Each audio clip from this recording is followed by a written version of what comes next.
机甲大赛上，我的机甲被制造师动了手脚，导致我输给了自己的死对头。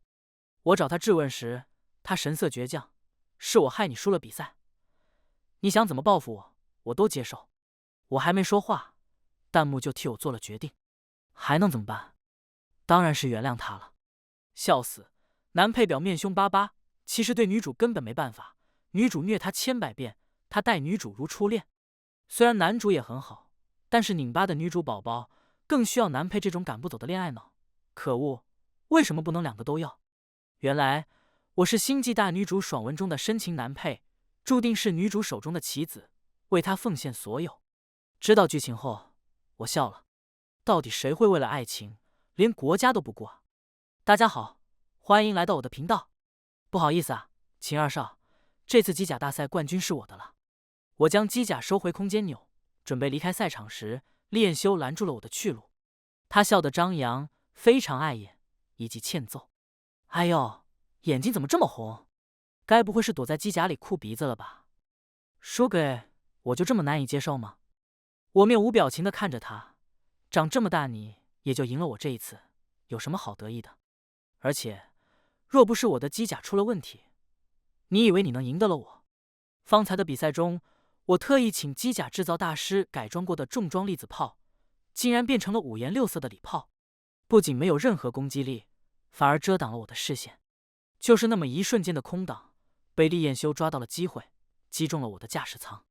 按照比赛规则，驾驶舱遭到攻击并出现损伤，则认定比赛失败。明明已经到了决赛，明明赢厉彦修是10拿9稳，明明只要赢了这一场，毕业后我就能直接进入军队，却因为这种离谱的原因导致落败，还是输给一个从小到大都没赢过我的人，我自然不甘心。哭倒是没有，难受是真的。厉彦修洋洋自得，能在这样的赛事上赢你，自然得意。说着，他看向我的身后，露出一抹意味不明的笑。礼炮很漂亮，我就当提前收到了你的祝贺礼。对了，替我好好谢谢你的制造师，没有他，我未必能赢你呢。我转身就看见程泱泱站在我身后，似乎是刚过来。她就是这次比赛上跟我组队的机甲制造师，也是我喜欢的女生。厉彦修从我身边经过时，故意撞了我一下，几步过后又回头抛了个飞吻。颁奖典礼结束后，记得来参加我的庆功宴哦。我没理他，只是看着程泱泱。刚才厉彦修的话是什么意思？程泱泱梗着脖子，抬着下巴，神色倔强。没错，是我在你的机甲上动了手脚，害你输了比赛。厉彦修说完那句话，我就猜到了真相。毕竟参选选手的机甲，除了本人和赛场上的检测师，只有机甲制造师有机会触碰。可我不明白，他为什么要这么做？他没有解释，做了就是做了，我不想为自己辩解。秦九思，这件事是我对不起你，你想怎么报复我，我都接受。他一向淡漠寡言，性格也有些拧巴，被人误会时从来不肯解释，我是知道的。在学校里，他时常因为不同别人的做事方法被同学误解，私下再怎么难过，表面上也会装作不在乎。我曾在他因为一个误会被同学排挤时问过他，明明解释清楚就好，为什么不说呢？他只是淡淡一笑，信我者不用解释，不信我的，解释也没用。我不会因为他人的误解就停下自己的脚步。曾经我很欣赏他身上的这种特质，也很心疼他，所以才一而再再而三的在他被误解时主动帮他解围。这场比赛，我拒绝了我爸为我安排的职业机甲制造师，选择了不被任何人选择而落单的他。我那么信任他，他却在我最重要的比赛上背叛了我，还是为了厉彦修。明明在学校，厉彦修就是最常欺负他，且欺负的最狠的那个。原因呢？我不甘地追问。你明知道我多么看重这场比赛，为什么要在这个时候？为什么要为了他背叛我？我又生气又委屈，质问的声音都有些颤抖。程泱泱，说话，为什么要这样对我？他扭过头，脸上带了一抹屈辱。我无话可说。我作为这件事情的受害者，在这一刻仿佛失去了质问的权利。气是真的，怨是真的，不知道该拿他怎么办也是真的。正在我不知道如何应对时，眼前突然出现了几行字幕。还能怎么办？当然是原谅他了。笑死，男配表面凶巴巴，其实对女主根本没办法，被拿捏得死死的。我震惊地看着空中飘过的字幕，再三确认不是自己比赛失败神志不清产生的幻觉。女主虐他千百遍，他待女主如初恋，谁懂啊？我好吃秦九思这种恋爱脑人设。虽然厉彦修这个男主也很好，但是性格拧巴的泱泱更需要秦九思直白热烈又赶不走的恋爱脑。可恶，为什么不能两个都要？支持泱泱女王，把男主和男配都纳入后宫。我愣愣地看着字幕，有些难以置信，但我还是从中提取到了关键信息。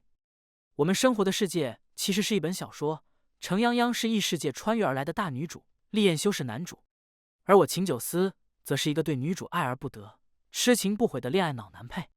故事的最后，程泱泱推翻了这个星球的统治，成为了新一任女帝，厉彦修成了她的亡夫，而我则不要任何官职，只求永远侍奉在他身边。得知剧情后，我整个人都不好了。我承认我喜欢程泱泱，但也仅限于喜欢而已，远不到那种为了他放弃原则的地步吧。我的梦想可是当守卫星球的大元帅，谁会为爱造反？谁想当一个无名无分的侍从啊？我爸要是知道，不抽死我才怪。对，那时候我已经没有家人了，剧情中秦家除了我，全员战死。知道这些我更不好了，为了爱情家破人亡，我疯了。程泱泱见我不说话，叹了口气，像是妥协。秦九思，如果你还愿意相信我，就把你的机甲交给我吧。厉彦修在你的机甲上造成的伤害，我一定会为你修复好。我立刻握紧了空间钮，用行动表达了拒绝。他微微一愣，旋即自嘲一笑。所以秦九思，你不再相信我了，对吗？不信任也很正常吧？谁会相信一个刚背叛了自己的人？我不想按照剧情说，没关系，我不怪你。我知道你肯定有苦衷，我等着你愿意告诉我那一天。加上心里正乱，不知道该说什么，干脆保持沉默。很显然，我的沉默让字幕有了误解。秦九思，你就承认吧，你就是拿女主没办法。恋爱脑是这样的，哪怕再生气，只要女主皱个眉头，就会立刻认输。这才到哪儿？庆功宴上，男配为了女主跟男主打架才精彩呢。救命！我好喜欢这种两男争一女，但是女主一心搞事业，只把男人当工具的设定啊。那也要问问工具人愿不愿意好吧？反正我是不愿意。程泱泱冷下了脸，是我自作多情了。秦二少的机甲自然有更厉害的制造师帮你维修，我不该多管闲事。说完转身就走。看着他的背影，我习惯性想要挽留，转念一想，他都这样对我了，我留他做什么？先不说他未来会害我家破人亡，还会推翻现有的统治，让整个太古星陷入长达10年的战乱，就说他在我机甲上做手脚上这一点，都是无法原谅的。现在只是比赛，输一次没关系，若真到了战场上，机甲一旦出现问题，机甲战士面临的就是生命危险。所以机甲战士和制造师之间需要绝对的忠诚和信任，一次不忠，百次不用。就算她是女主，也不能例外。什么情况？女主快被男主气哭了，虽然是演的，但是男配怎么还不过去英雄救美？就算厉彦修是男主，我也还是要说，前期他真的好讨厌啊，活该他以后被女主训成狗。男配冲啊，快去把男主揍一顿。厉彦修的庆功宴上，我在角落里躲清静，眼前的字幕却不放过我，快速刷动着，怂恿着我去拯救程泱泱。按照剧情，我会为了程泱泱跟厉彦修打一架，接着程泱泱会当着我的面带扶起厉彦修，将他带走，为他处理伤口，后面更是对他悉心照顾，而我就像个自作多情的小丑，所以他们爱怎么吵就怎么吵，我才不要参与呢。没想到剧情不是我说躲就能躲开的，我没去他们面前，他们却吵到了我面前。厉彦修，你适可而止，我答应你的事情已经做到了，我们之间已经两清，你为什么要如此羞辱我？我坐在角落的沙发上跟朋友聊天呢，程泱泱的声音在一旁响起。只见身着工作服的他正一脸倔色的跟他面前的厉彦修争吵，原因是厉彦修命令他送红酒。厉彦修嘴角噙着一抹凉薄的笑意，出口就是讽刺：请你搞清楚一件事，你来这里是当服务员的，而我是门客人，服务我们是你的本职工作，给客人拿杯红酒就叫羞辱？那你当什么服务员？”程泱泱的自尊心一向很强，哪能受得了被这样说？他端起托盘上的红酒就泼了厉彦修一脸。“我是服务员没错，但不是你召之即来挥之即去的奴隶，我也是有尊严的。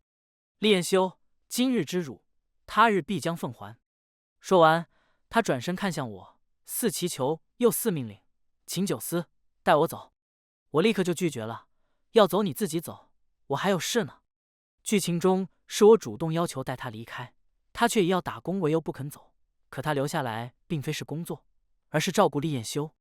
此刻哪怕我愿意带他离开，他也不会走的。之所以拉上我，不过是用我激起厉彦修的胜负欲和占有欲。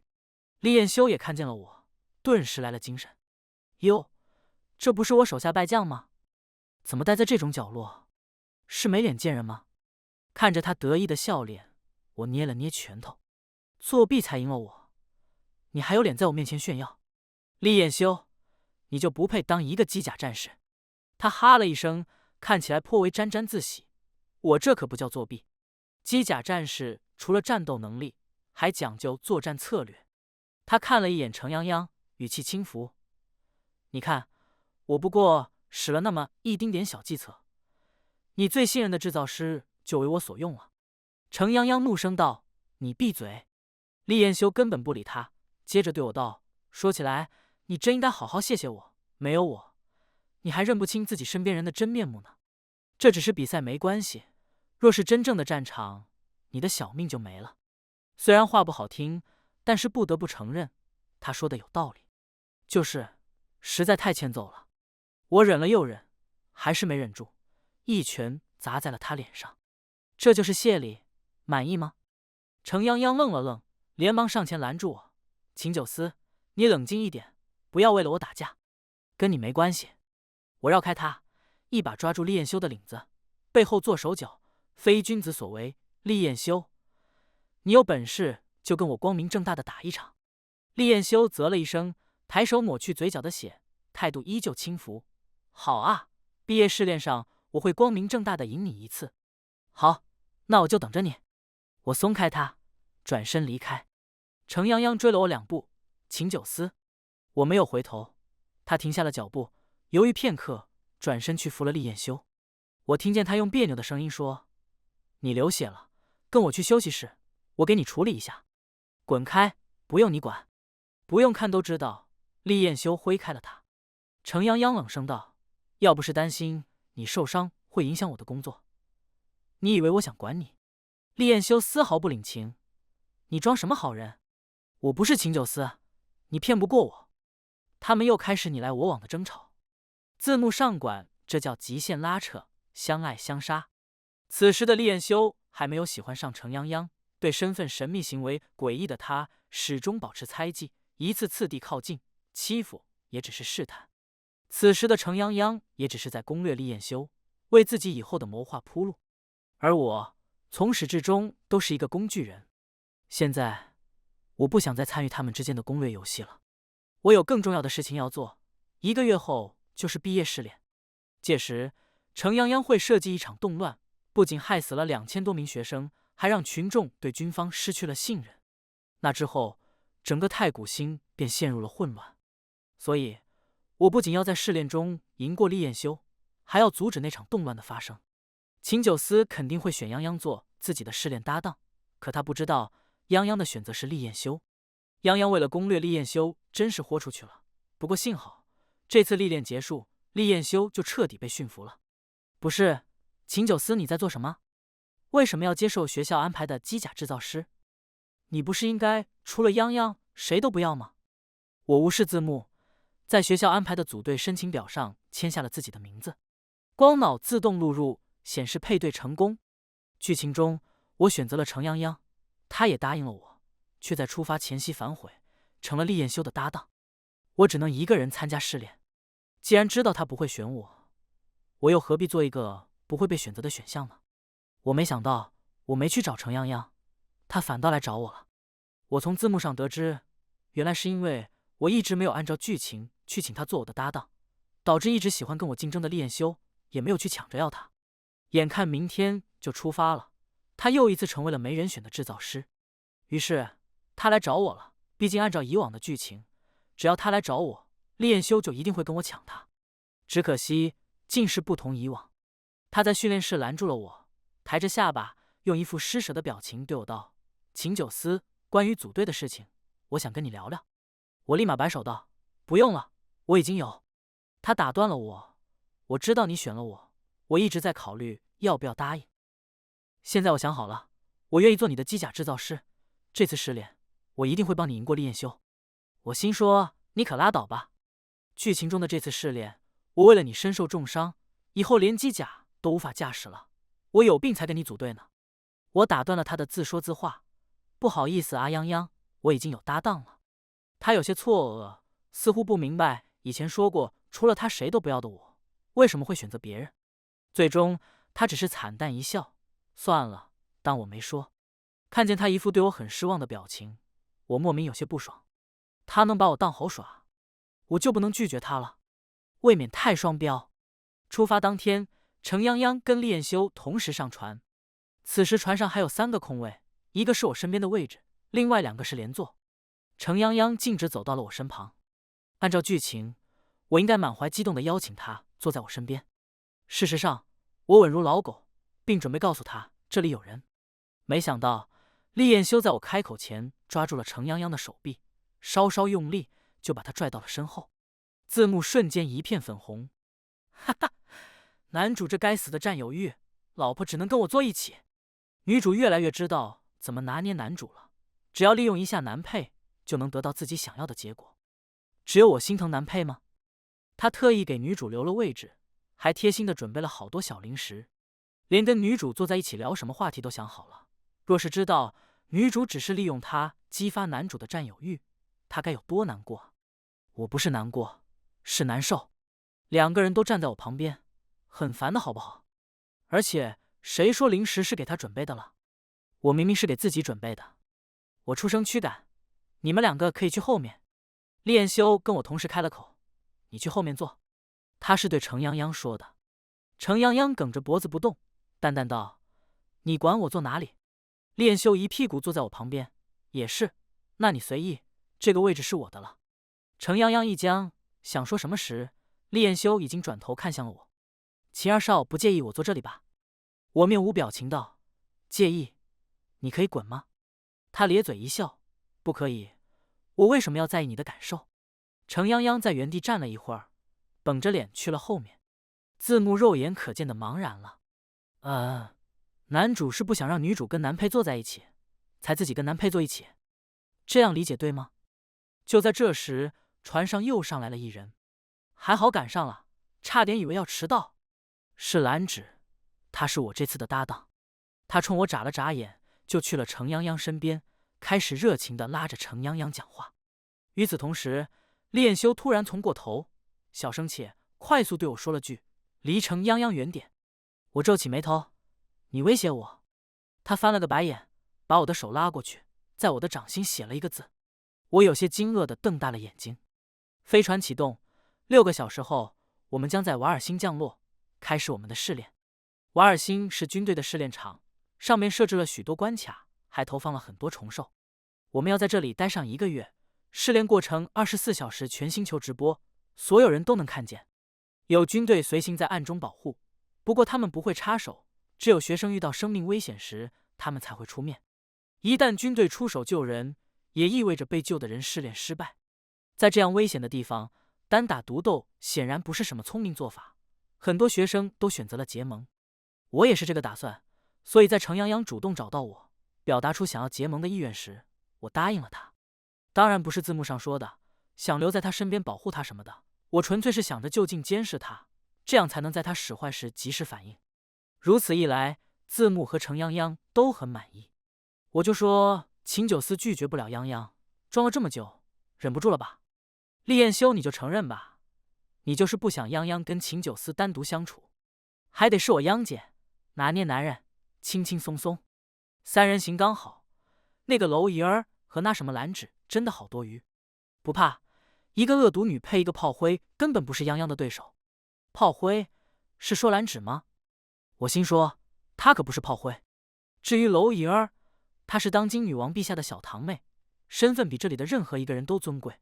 是不是恶毒女配，我就不知道了。据我了解，她就是一个娇生惯养、性格有点作的小女孩，就喜欢追着厉彦修跑。她是恶毒女配？就剧情而言，程泱泱做的事可比她恶毒多了。毕竟娄莹儿再怎么坏，也只针对她的情敌程泱泱一人。程泱泱就不一样了，她为了达到目的不择手段，一路走来踩着无数尸骨，说句蛇蝎心肠也不为过。就说这次试炼吧，她为了自己的计划，打算拿全部的学生献祭。对于读者而言，她是大女主，就该冷心冷情，把一切都当成自己登顶的棋子。可对我而言，我的同学们很无辜，所以我一定要阻止她。你想对彦修哥哥的机甲做什么？娄莹儿张开双手挡在程泱泱面前，不准他靠近厉彦修的机甲。程泱泱冷冷道：“他的机甲能量不足，我要给他更换能量盒。”娄莹儿不肯让，故意道：“就不劳你费心了，我会给彦修哥哥换的。再说了，你的能量盒彦修哥哥也不敢用啊，谁知道你在上面动了什么手脚？”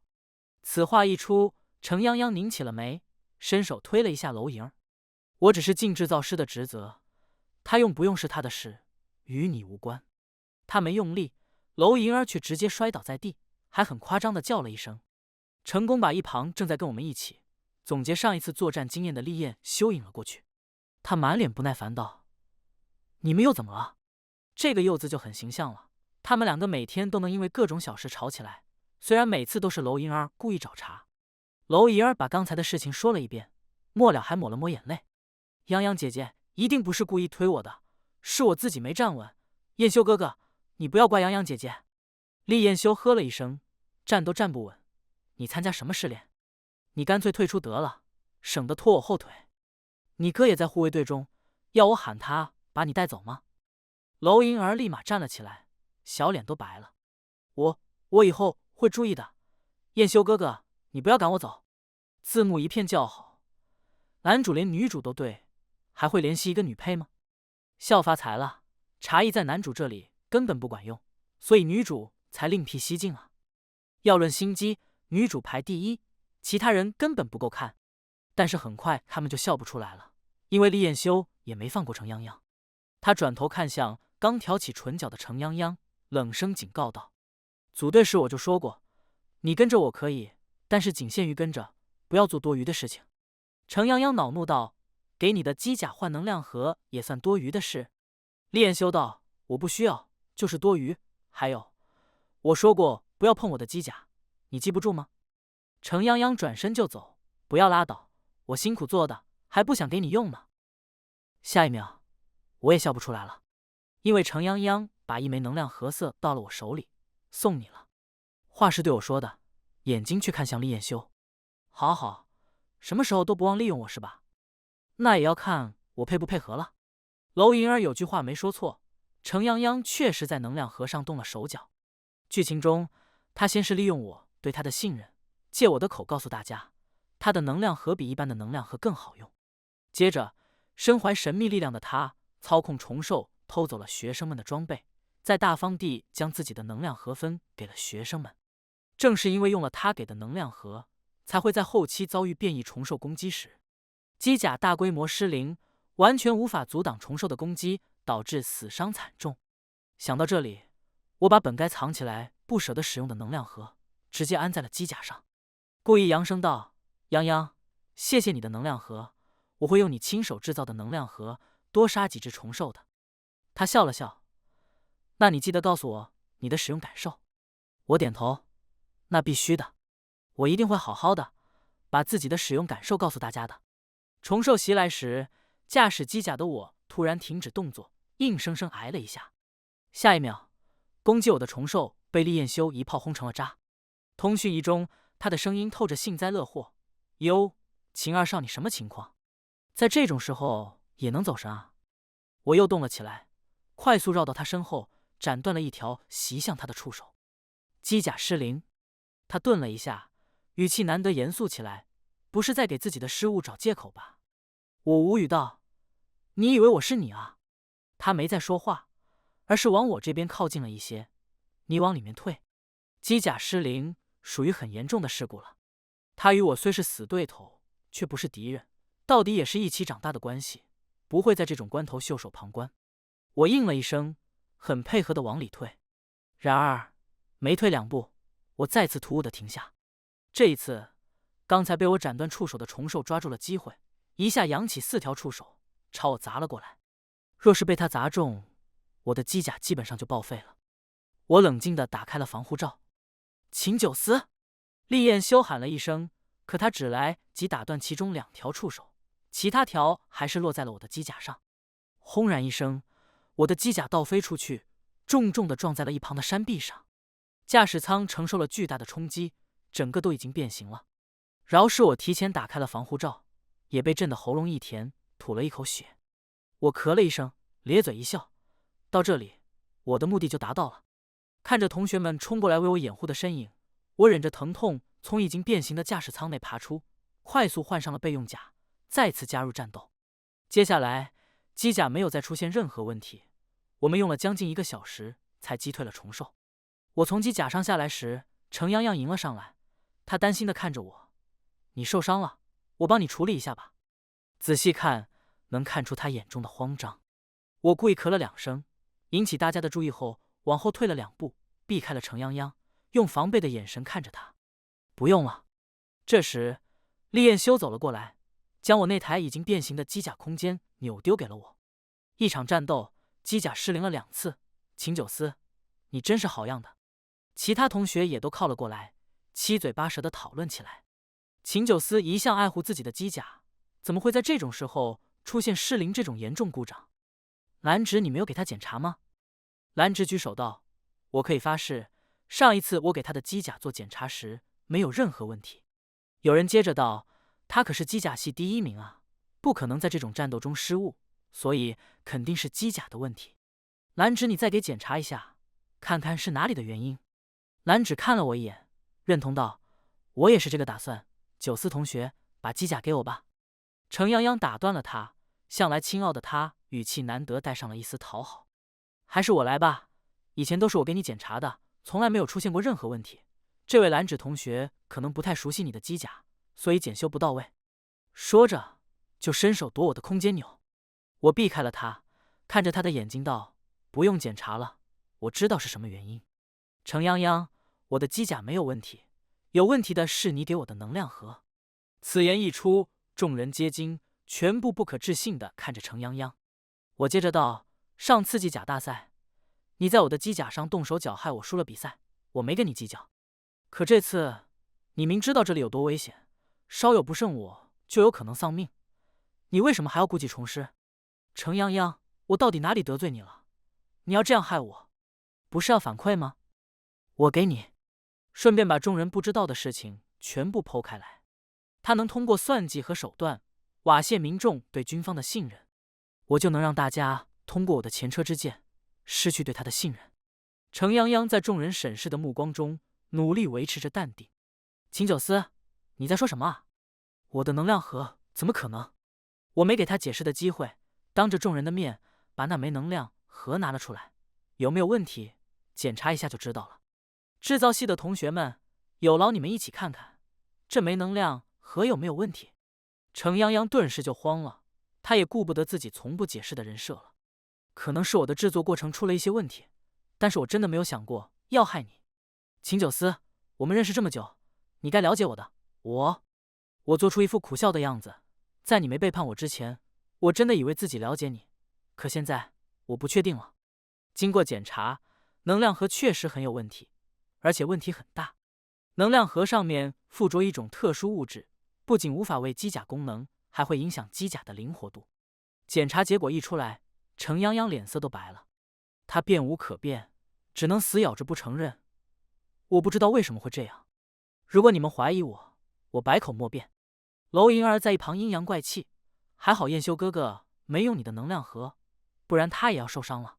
最厉害的2个都受了伤，要是虫兽袭来，我们可怎么办啊？大家虽然都没有再说什么，却都默契地对程泱泱防备起来。我的做法让字幕十分不解，不是秦九思怎么就这样说出来了？他不是应该替女主隐瞒吗？说好的无脑站在女主这一边呢？现在大家都开始防备女主，接下来的计划怎么办？我就是要他接下来的偷装备计划办不成。剧情中我没有用程泱泱的能量盒，后面他故意当着众人的面问我他的能量盒怎么样时，我想也不想就说了一堆好话。正因为我对他的无脑信任，才让信任我的大家也相信了他，从而酿成了后面的惨剧。现在我这个全系第一用了他的能量盒都能出事，接下来我看谁还敢用他给的能量盒。虫兽开始连续袭击我们，完全不给我们喘息的时间。更明显的是，那些虫兽将我当成了重点攻击目标。我基本上确定是我的行为彻底惹恼了程泱泱，他这是打算好好教训一下我这颗棋子了。不过就凭区区虫兽，未免太小看我了些。我直接火力全开，以自己为饵，将虫兽引开，来一个杀一个，来一对杀一双。连厉彦修都发觉出不对，他连接了我的通讯仪，少见地没有奚落嘲讽。秦九思，这些虫兽好像在针对你。我嗯了一声，看来是我做了什么事，得罪了他们。他冷哼道：“这里是军队投放的虫兽，都是经过筛选的，没有那个智商。那就是我得罪了别的东西。”我想了想道：“厉彦修要合作吗？”他瞬间明白了我想做什么，正有此意。我勾起唇角，突然故意露出一个破绽。那些虫兽果然兴奋地扑了上来，我假意狼狈躲避，实则将他们引出了战局。当他们尽数围向我时，厉彦修一声令下，带着同学们冲了过来，反将虫兽包围。我们里应外合，分分钟将那些虫兽尽数绞杀。连着3次，程泱泱终于意识到不对，开始操控虫兽撤退。我怎么可能让他们逃走？朗声指挥道：“不能这样被动，不然没完没了。追上去，杀了他们！杀！杀！”局势瞬间就反了过来。这里的虫兽好像特别聪明，每一次都在我们休息时发起攻击，好像故意不让我们休息好一样。休整时，我无视程泱泱扭曲的脸，故意道：“我怀疑他们一直在暗处监视着我们。”此话一出，众人都惊了。可这里的虫兽不是军队投放的吗？按理说应该都经过筛选，不会有那么高的智商。厉彦修拧着眉，接着道：“这就是奇怪的地方。虫兽围攻我们时颇有章法，就像是受过训练，或者说……”我接下了他的话，或者说有什么东西在指挥他们。厉彦修眼睛一闪，似是想到了什么，他不着痕迹地看了程泱泱一眼，而后又看向我。我也看了他一眼，转移视线后提醒道：“如果真的有东西可以操控虫兽，对于已经猜到这种情况的我们，要么赶尽杀绝，要么就是暂时停下对我们的攻击，让我们放下戒备，再伺机而动。无论是哪种情况，我们都要加倍小心才行。”我不仅是提醒学生，也是在敲打程泱泱，让他知道我们并没有蠢到看不出他的伎俩。另一方面，也是说给护卫队和看直播的人听。护卫队知道有问题，一定会立刻暗中排查，观看直播的某些人也会不自觉地寻找问题。我就是想让程泱泱处在多方监视下，投鼠忌器。话锋一转，我又道：“不过也不用太过紧张，有护卫队在，知道我们遇到危险，他们会保护我们的。所以，请一定要好好看着我们，绝对不要让信号中断啊！”字幕怒了，纷纷骂我坏了女主的好事，开始希望我赶紧下线。我直接假装看不见。程泱泱隐在人群后面，面色阴晴不定。他刚失去了那么多虫兽，又被我们猜到了下一步计划，肯定要气炸了。按照目前剧情的推进和我对他的了解，他应该会祸水东引。下一秒，字幕证实了我的猜想。女主真聪明，故意激怒女配，利用女配把自己变成受害者，这样大家就不会怀疑她了。程泱泱和娄银儿一起失踪了。剧情中，程泱泱跟娄银儿起了争执，娄银儿烦透了她，一怒之下将她引到了一处悬崖边，想把她推下去。可她不知道，她的每一步都在程泱泱的算计中，更不知道那个悬崖边上藏了许多变异虫兽。从她将程泱泱引过去那刻起，她就注定会成为程泱泱的替罪羊，也会成为太古星的罪人。她毕竟是皇室亲属，她的所作所为一定程度上代表了皇室，这也是民众不再信任皇室的其中一个原因。程泱泱操控虫兽绑架了自己和娄莹儿，利用娄莹儿的特殊身份，将参加试炼想要立功的学生都引了过去。信号被屏蔽，护卫队迟迟不到，我们这些试炼者被变异虫兽包围，陷入了一场血战。最后，程泱泱为了保护大家，只身引开虫兽，剩下的人才得以存活。3000名学生，最后只剩下不足200人。厉彦修因为程泱泱舍己为人的举动，彻底打消了对他的怀疑。不仅如此，他还不顾危险，执意要去寻找失踪的程泱泱。最后是我跟他一起去的，我们就回了程泱泱，我却因此身受重伤，再也无法驾驶机甲。等程泱泱回来时，就成了被幸存者感恩戴德的英雄。在他的刻意引导下，娄月陛下掌控下的帝国开始被民众质疑。民众对掌权者发出了提问：为什么试炼场会有那么多危险的虫兽？为什么护卫队没有及时出现保护学生？瓦尔星的信号为什么会在变异虫兽出现时消失？群众对掌权者一旦失去信任，就是混乱的开始。打破太古星线下的安稳，推翻现有的朝局，便是程泱泱的目的。他想打造一个乱世，在乱世中登顶。他将自己置身于危险之地，是因为他知道我一定会去救他。他的所有计划都基于我对他毫无保留的爱意。可如果我不爱他呢？如果我不救他呢？我们找到程泱泱和娄莹儿时，刚好听到他口齿清晰地质问娄莹儿：娄莹儿，你知道你在做什么吗？你想害我，我认了，可大家都是无辜的。你知道你的做法会带来什么后果吗？情绪饱满，满脸正义。若我不知道真相，定会被他骗过去。娄莹儿已经被吓坏了，惨白着脸摇头：我没有，我不是，我不知道。程泱泱一副刚看见我们的样子，大声喊道：你们快走，这里有埋伏！他话音刚落，说不清的变异虫兽从崖底跃出，瞬间就将我们这些人包围起来。其中一只虫兽扑向了娄莹儿，他们2个被一根绳子绑着，挂在悬崖上的一棵树上，一人出事，另一个人也会坠落悬崖。我跟厉彦修对视了一眼，他毫不犹豫冲了上去，将虫兽击落，割断了娄莹儿身上的绳子，将她救了下来。另一边，程泱泱快速坠落。按照剧情，我应该立刻驾驶机甲跳下去接住他。现实是，我故意晚了一步，只来得及将捕索抛下，拴住了他。他的身体由于惯性重重地拍在崖壁上，吐了一口血，昏迷了过去。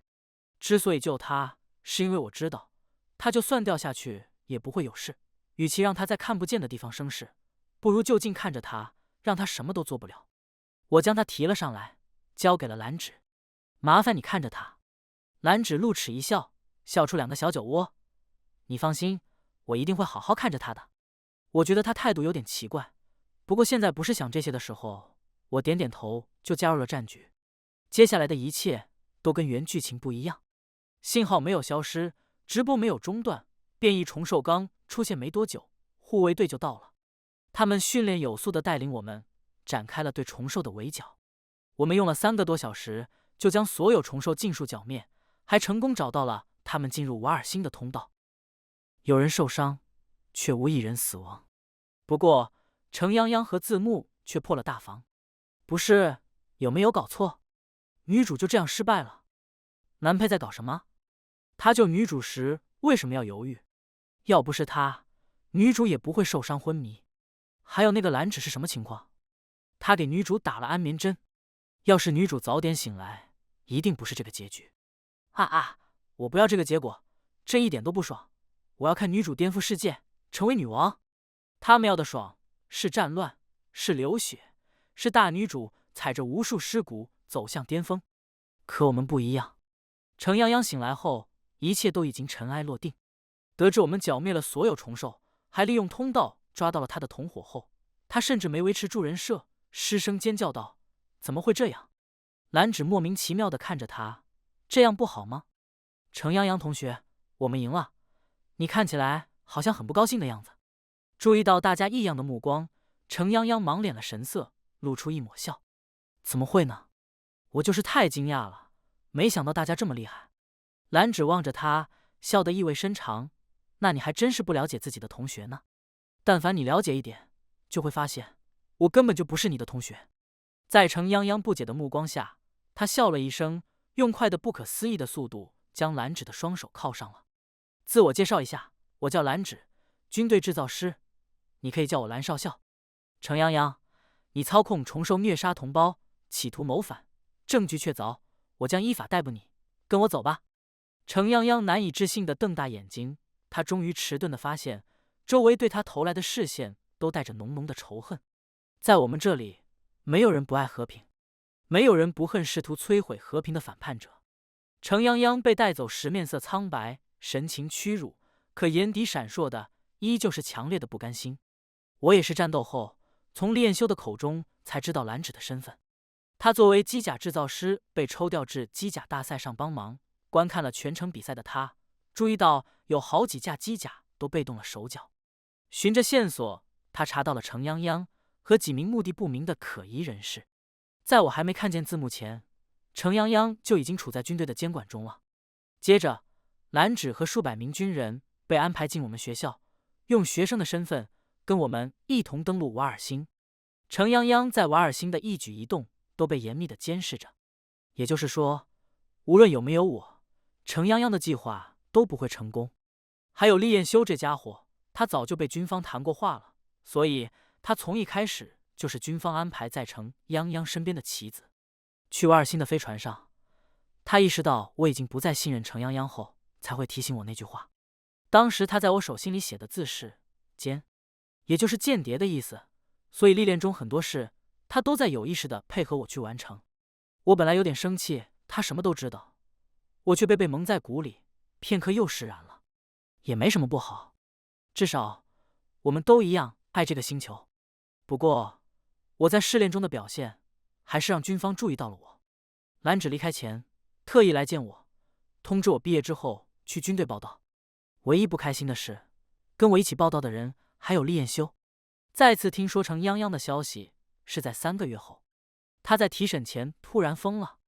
据说他在监狱中时而大喊大叫，说自己才是统治这个星球的女帝，时而低头喃喃自语，说自己是女主，不该是这个结局。他说的最多的便是一句“不该是这样的”，到底哪里出错了？哪里出错了呢？或许是因为他的男主和男配，比起爱他，都更爱和平吧。不过这个答案，他将用一辈子去思考。全文完，感谢您的观看，每天上新精彩故事，喜欢就订阅吧。